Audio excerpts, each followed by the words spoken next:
রাজ্যের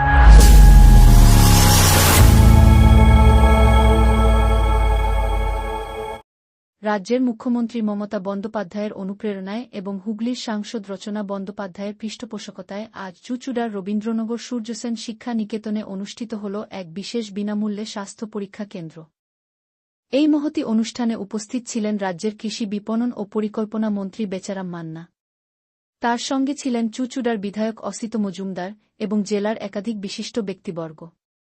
হুগলি লোকসভার সাংসদ রচনা বন্দ্যোপাধ্যায় নিজে উপস্থিত থেকে ক্যাম্প ঘুরে দেখেন এবং প্রতিটি বিভাগে গিয়ে সাধারণ মানুষের সঙ্গে কথা বলেন, তাদের সমস্যার খোঁজখবর নেন। এই স্বাস্থ্য ক্যাম্পে সাধারণ মানুষ বিনামূল্যে রক্তচাপ, সুগার, চোখের পরীক্ষাসহ বিভিন্ন স্বাস্থ্য পরিষেবা গ্রহণের সুযোগ পান। স্থানীয় মানুষজন এই উদ্যোগকে সাধুবাদ জানিয়েছেন। এই ধরনের উদ্যোগ ভবিষ্যতেও চলমান থাকবে বলে আয়োজকদের পক্ষ থেকে জানানো হয়েছে। আমাদের রেজিস্ট্রেশন যেটা চলছে, একটা একটা করে রেজিস্ট্রেশন আমাদের এই স্বাস্থ্য শিবিরের মধ্য দিয়ে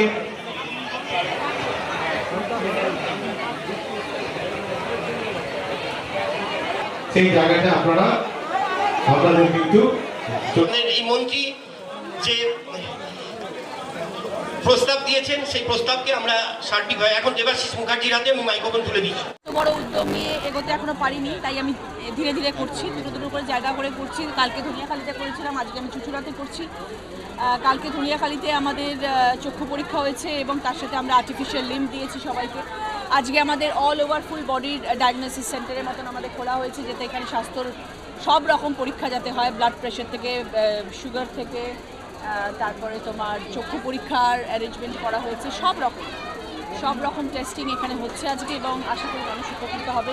ছোট্ট একটি প্রয়াস, এবং আমি সবসময় বলেছিলাম আমি স্বাস্থ্য নিয়ে কাজ করতে চাই, শিক্ষা নিয়ে কাজ করতে চাই, তো শুরু করলাম। আগামী দিনে আশা করি সব জায়গায় যেতে পারবো এবং সবার জন্য করতে পারবো। একেবারে যে জোরারোগ্য ব্যাধিগুলো ধরা পড়বে সেগুলো কি একেবারে নির্মূল করার জন্য কোনো ব্যবস্থা থাকবে? আমরা নিশ্চয়ই চেষ্টা করব, তার জন্য যেখানে যেখানে তাদেরকে রেকমেন্ড করা উচিত, যেখানে যেখানে যাদের পাঠানো উচিত সেখানে আমরা তাদেরকে রেকমেন্ড করে সেখানে পাঠানোর ব্যবস্থাও করা হবে। দিদি, অভিষেক বন্দ্যোপাধ্যায় এরকম স্বাস্থ্য শিবির করেছিলেন, তারপরে সেখান থেকেই অনুপ্রেরণা কি? একদম, উনি তো আমাদের পথপ্রদর্শক। দিদি এবং অভিষেক ব্যানার্জি আমাদের পশ্চিমবাংলা তথা ভারতবর্ষের পথপ্রদর্শক। তাকে দেখে আমরা অনুকরণ করে চলি এবং তার সান্নিধ্যে আমরা রয়েছি। তো ন্যাচুরালি আমরা সবাই ভালো কাজ করবো পশ্চিমবাংলার জন্য। বলছি, লকেট চ্যাটার্জি বিগত যে সাংসদ ছিলেন সে কি স্বাস্থ্য ব্যাপারে কোনো রকম কাজ করেননি, তবেই কি স্বাস্থ্য ধরলেন আপনি? বলতে পারবো না, আপনারা সবাই তারও ইন্টারভিউ নিয়েছেন, আপনারা সবাই বলতে পারবেন তিনি কী কী কাজ করেছেন। আমি জানি না, আমি আমার কাজ করতে এসেছি, আমি আমার কাজ করব। সারা শহর জুড়ে সকলের একটাই আবেদন যে চুঁচুড়া হাসপাতালকে মেডিকেল কলেজ করা হোক, সেটা আপনি বলেছিলেন, সেটা কবে হবে? সেরকম স্বাস্থ্যের ব্যাপারে তো আমি যে বলেছি আমি কাজ করব। আগামী দিনে আমার সময়ও আছে, আমি কয়েক মাস হয়েছে সবে এসেছি, এখনও 1 বছরও কমপ্লিট হয়নি, সবে 7-8 মাস হয়েছে। আগামী দিনে আমি নিশ্চয়ই চেষ্টা করব, দিদির সাথেও আলোচনা করব এবং আমার চুঁচুড়া শহর শুধু নয় তার সাথে বাকি 6টা জায়গাও যাতে ইকুয়ালি বেনিফিটেড হয় এবং স্বাস্থ্য নিয়ে তারা যাতে কোনো রকম ক্ষোভ প্রকাশ না করতে পারে সেই চেষ্টা আমি চালিয়ে যাব। দিদি, সদর হাসপাতালটা কবে দেখবেন? রোগী কল্যাণ সমিতি নেই, মিটিং হচ্ছে না, ভুড়ি অভিযোগ, সাধারণ মানুষের ওষুধের দাম বেশি নিচ্ছে, মানে ওষুধের দাম বেশি, দামি ওষুধ দিচ্ছে, ট্রিটমেন্ট হচ্ছে না। আপনি তো স্বাস্থ্য ব্যবস্থায় আজকে দেখছেন। আগামী দিনে নিশ্চয়ই হবে, আমি একটা একটা করে সব কাজ করব এবং আপনাদের যা যা ক্ষোভ আছে, যা যা আপনাদের কমপ্লেন্টস আছে সেগুলো নিয়ে আমি নিশ্চয়ই আগামী দিনে বসবো এবং যেগুলো যাতে না হয় সেটাও চেষ্টা করব। প্রাথমিকভাবে স্বাস্থ্য আর শিক্ষাটা কেন বেছে নিলেন? সেটাই মানুষের সবথেকে বেশি প্রয়োজন। শরীর ঠিক থাকলে জীবনে লড়াই করার যোগ্যত পাবে, আর শিক্ষা থাকলে জীবনে বড় হতে পারবে। এই দুটো ছাড়া জীবনে কি দরকার বলো তো? শিক্ষার তো বর্তমান অবস্থা খুব খারাপ। 31শে ডিসেম্বর পর্যন্ত মাননীয় মুখ্যমন্ত্রী সময় একটা দিয়েছে। তিনি তো লড়াই করছেন, আমাদের দিদি যেখানে আছেন তিনি আমাদের ভরসা আশা। উনি যখন আছেন সব কিছু ঠিক থাকবে। কিন্তু অনেকে স্কুল যাচ্ছেন না, কি বলবেন তাদের? ঠিক হয়ে যাবে। আমরা সবসময় শুভাকাঙ্ক্ষী সব কিছুর জন্য, আমরা চাইবো সব কিছু ঠিক হয়ে যাক এবং তাড়াতাড়ি ঠিকও হয়ে যাবে। সবাই এটাই মমতা ব্যানার্জির নির্দেশ, তার আদর্শ। সেই আদর্শকে সম্মান দিয়েই আমাদের সাংসদ রচনা ব্যানার্জি তিনি বিভিন্ন বিধানসভায় ঘুরে ঘুরে এইরকম শিবির করছেন।